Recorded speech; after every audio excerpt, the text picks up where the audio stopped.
in the history of Monday Night Football, there has never been a final play, game-winning touchdown until last night. Unfortunately for NFL fans, that thrilling feat has been overshadowed by the most controversial call yet by this season's replacement ref. You've seen it by now. Seattle quarterback Russell Wilson, he launches a Hail Mary pass, and Seahawks receiver Golden Tate, Green Bay safety Andy Jennings, they fight for the ball in the end zone. One official signals touchdown, the other timeout.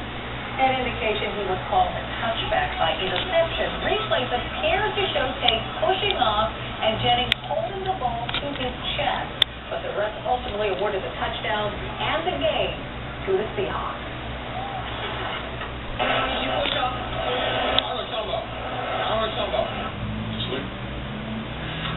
And then the fact that it was reviewed was awful. That's all I'm saying about it. Oh, but other Packer players were not so reticent. Guard T.J. Lang tweeted, "Blanket NFL," and I mean that is an expletive in NFL. "Find me and use the money to pay the regular refs." And the opinion around much of the league was the same. 49ers running back Frank Gore had an outrageous tweet, quote, "Who's worse, the dude who directed that anti-Muslim movie or Roger Goodell? I think old Roger," end quote. Wow. I talked to NPR sports correspondent Mike Pesca. He's on the phone. Hi, Mike. Hello. What'd you think of that tweet? I think that he's wrong with the director, but still it indicates some of the outrage that's occurring throughout the league. So let's talk about what's next. So what does Roger Goodell do now?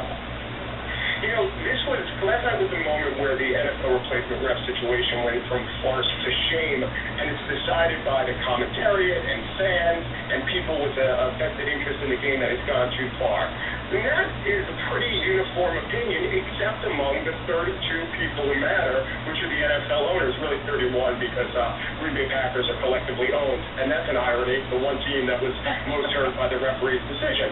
So yeah, it may be that every commentator in the world can go crazy and say that this was an awful call, and it certainly was an awful call, but that might not sway the owners. Okay, so what will sway the owners? Will it take someone getting hurt? Because that appears to be the way it's going. Well, it might. It would be somewhat hard to draw a direct line between referee incompetence and injury. Here's the scenario.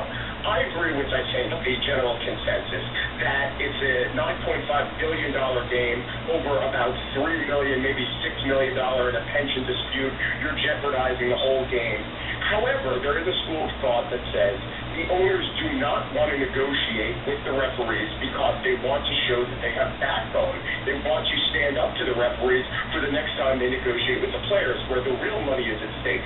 And it would really show that they're implacable, that they will never bend. If even after this they say, no way, we're not compromising at all. So they're using these refs who make relatively little money in comparison to what these players do as an example? I mean, some people might call that crap.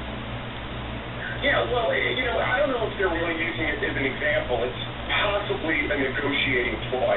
But if you look at the numbers, like I said, NFL's almost a $10 billion enterprise. They play 267 games a year up through the Super Bowl. So that means on average, you parcel it out for every game, $40 million a game is what's generated by the NFL. We're talking about the team spending, you know, a couple $100,000 to get the regular refs back. Okay. I think from a business perspective, it makes that much sense. Yeah. Okay. Let's take it from the other way. I mean, the players are angry and they're saying, you know, owners, you got to do something, get these replacement refs off the field. But if the players would stop playing for just one game, those refs would be back on the field, don't you think? Why not? Why don't the players put their money where their mouth is? Yeah, because it's a lot of money, and that's never happened in the history of pro sports. There are umpire and referee disputes, and there's just no crossing of that picket line. That doesn't. I mean, there's always crossing of that picket line. That never happens where the players actually take off the game. Perhaps a symbolic gesture, you know, one play where at the beginning of the next week's game, every quarterback takes a knee on the first play, or something to really signal their displeasure. And that's, you know, I don't know, that maybe is thinking a little, I'm not going to say farcically, because just as the word farce hits my mind thinking about the referees, maybe that's a little bit of a work of fiction. But yeah, tweeting is one thing, but they could conduct a couple actions that would underline the displeasure. Mike Pesca from NPR Sports, thanks for sharing your thoughts. We appreciate it. We'll be back with much more.